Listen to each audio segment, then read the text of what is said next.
Di sudut gang sempit, di balik tumpukan sampah menggunung dan aroma got yang menusuk hidung, hiduplah email. Bukan email yang langsing semampai bintang iklan sampo, melainkan email seorang tuyul. Ya, tuyul. Makhluk kecil berkepala plontos dan perut buncit yang biasanya identik dengan kegiatan maling-maling recehan di bawah bantal atau warung kelontong. Tapi email ini tuyul zaman now. Tuyul yang seleranya sudah berevolusi dari sekadar uang kertas lusuh menjadi sesuatu yang lebih digital.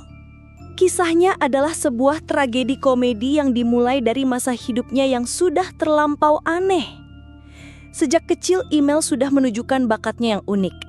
Ketika tuyul-tuyul sebayanya sibuk berlatih mencuri uang koin dari celengan ayam, email justru asyik bereksperimen dengan remote televisi. Dia punya fetish aneh dengan benda elektronik.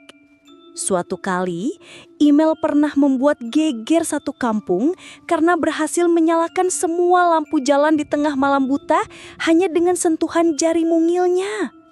Warga mengira ada korsleting massal, padahal itu cuma ulah email yang sedang mencari energi tersembunyi dari kabel-kabel listrik yang berhamburan di tiang listrik. Email tumbuh menjadi tuyul yang sangat nyentrik. Dia ogah pakai popok kain seperti tuyul tradisional lainnya. Maunya pakai celana jeans mini bermerek, hasil pinjaman dari jemuran tetangga. Rambutnya yang seharusnya plontos pun kadang-kadang dia warnai hijau stabilo dengan spidol permanen. Bosnya, seorang dukun cabul bernama Ki Gondrong, sampai geleng-geleng kepala melihat tingkah pola anak asuhnya ini. "Mel, kamu ini tuyul apa influencer TikTok sih?" gerutu Ki Gondrong. Suatu kali saat email mencoba merekam video dirinya menambang sinyal dari router tetangga. Pekerjaan email sebagai tuyul juga tidak biasa. Dia menolak pencuri uang tunai. Duit fisik itu kuno, Ki. Susah dicuci, gampang bau apek, banyak kumannya, katanya suatu ketika. Tugasnya dari Ki Gondrong yang sebenarnya ingin menipu kliennya dengan menunjukkan tuyulnya sangat berpower, seringkali malah jadi bumerang. Pernah ada klien yang meminta email mencuri kalung berlian, email malah pulang dengan membawa koleksi kartu Pokemon langka milik anak klien tersebut, lengkap dengan tanda tangan bootleg Pikachu. Ki Gondrong nyaris kena serangan jantung. Dan hampir-hampir kliennya malah meminta email menjadi kolektor kartu pribadinya. Absurditas hidup email mencapai puncaknya saat ia mulai mengenal internet. Awalnya ia hanya iseng mencuri sinyal wifi dari rumah-rumah mewah, terutama yang routernya tidak di-password. Tapi kemudian, entah bagaimana ia menemukan forum-forum diskusi tentang kripto di sudut-sudut gelap dark web, yang bahkan tuyul lain pun tak akan mau menyentuhnya. Bitcoin, Ethereum, Dogecoin, istilah-istilah itu langsung memikat perhatian email. "Ini dia, Ki, masa depan pertuyulan," serunya pada Ki Gondrong yang sedang asyik mengorek kupingnya dengan tusuk gigi bekas. Ki Gondrong tentu saja tidak mengerti. "Apaan sih, Mel? Itu makanan apa nama penyakit? Kamu jangan aneh-aneh deh. Nanti tak kasih makan menyan basi baru tahu rasa." Email hanya menghela napas. Dia tahu Ki Gondrong terlalu kolot untuk memahami ambisinya yang besar. Sejak saat itu, email tidak lagi mencari uang tunai. Misi barunya adalah menambang kripto. Dengan tubuh mungilnya, dia akan menyusup ke rumah-rumah, mencari modem wifi yang tidak terkunci. Lalu, dengan ajaibnya, dia akan menyedot sinyal untuk proses penambangan. Email percaya bahwa energi tuyulnya bisa dia salurkan untuk melakukan proses proof of work yang diperlukan untuk mining kripto. Tentu saja, email tidak punya komputer, apalagi rig penambangan canggih. Dia hanya mengandalkan energi tuyul yang menurutnya bisa dikonversi menjadi daya komputasi. Hasilnya nihil. Tidak pernah sekalipun email berhasil menambang satu pun Bitcoin. Yang ada, dia hanya berhasil membuat tagihan internet tetangga membengkak hingga puluhan juta rupiah. Dan beberapa kali menyebabkan modem overheat lalu meledak kecil, meninggalkan bau gosong yang aneh di sekitar lokasi. Hidupnya benar-benar sebuah komedi absurd yang tak ada habisnya. Email bahkan pernah mencoba menambang di minimarket, menyebabkan sistem kasir mereka crash dan antrian mengular panjang. Kematian email adalah episode paling kocak dalam riwayat hidupnya.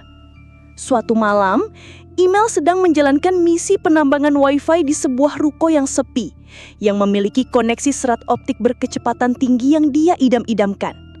Dia mengincar modem di lantai 2, yang posisinya persis di atas mesin ATM. Untuk mencapai sana, dia harus memanjat papan reklame tua yang sudah reot. Dengan segenap konsentrasi, dia terus merambat naik, bergumam, sedikit lagi, bandwidth surga. Di saat yang sama, seorang bapak-bapak mabuk bernama Pak RT Kohar pulang dari warung. Dia hendak mengambil uang dari ATM yang letaknya persis di bawah papan reklame yang dipanjat email. Bapak itu dalam kondisi setengah sadar dan sambil bersenandung lagu dangdut menabrak tiang penopang papan reklame itu. Brak! Papan reklame itu goyang hebat dan email yang sedang asyik mencari sinyal frekuensi 5G untuk mining Bitcoin-nya kehilangan pegangan. Dia jatuh meluncur ke bawah tepat di atas ATM. Namun bukan ke lantai ia jatuh, melainkan ke dalam mesin ATM yang entah bagaimana pintunya sedikit terbuka karena getaran tabrakan dan menjebak email di dalamnya. Detik berikutnya, mesin ATM itu mengalami error parah dan langsung mengeluarkan seluruh uang yang ada di dalamnya secara acak, berhamburan ke jalan raya. Pak RT Kohar yang tadinya sempoyongan langsung sadar melihat tumpukan uang di depannya. "Wah, rezeki nomplok, aing mah juara!" teriaknya sambil memunguti uang berserakan dengan mata berbinar-binar. Dia tidak tahu bahwa di dalam mesin ATM, email sang tuyul menambang kripto telah tewas terjepit di antara tumpukan uang tunai yang sangat ia benci dan hindari sepanjang hidupnya. Ironis sekali, email yang mati karena ketiban ATM dan terjepit uang, padahal cita-citanya selalu digital dan tak pernah mau menyentuh uang fisik. Sebuah kematian yang hanya bisa diceritakan dengan tawa terbahak-bahak dan gelengan kepala penuh tak percaya. Kematian tidak lantas membuat email berhenti absurd. Setelah menjadi hantu, email masih saja kocak. Dia tidak gentayangan di kuburan atau rumah angker. Email lebih suka berkeliaran di toko elektronik, coworking space, atau internet cafe. Misi hantunya tentu saja menambang kripto. Kali ini, dia percaya bahwa sebagai hantu, energinya menjadi lebih murni dan efisien untuk proses mining. Sebagai hantu, email sekarang punya kemampuan tembus pandang dan bisa menembus benda padat. Ini mempermudah pekerjaannya dalam mencari sinyal Wi-Fi dan menempel di server-server berkecepatan tinggi.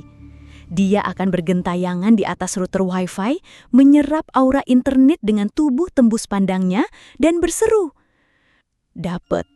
Kali ini pasti dapat Bitcoin. Mungkin 1 satoshi lumayan." Tentu saja, hasilnya tetap sama.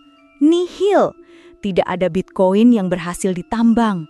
Yang ada, ia hanya menyebabkan gangguan-gangguan kecil yang bikin kesal banyak orang.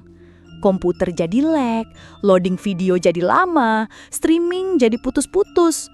Orang-orang mengira itu karena sinyal operator jelek atau server down, padahal itu ulah email yang sedang menambang dengan penuh semangat, mencoba memecahkan algoritma blockchain dengan kekuatan gaibnya.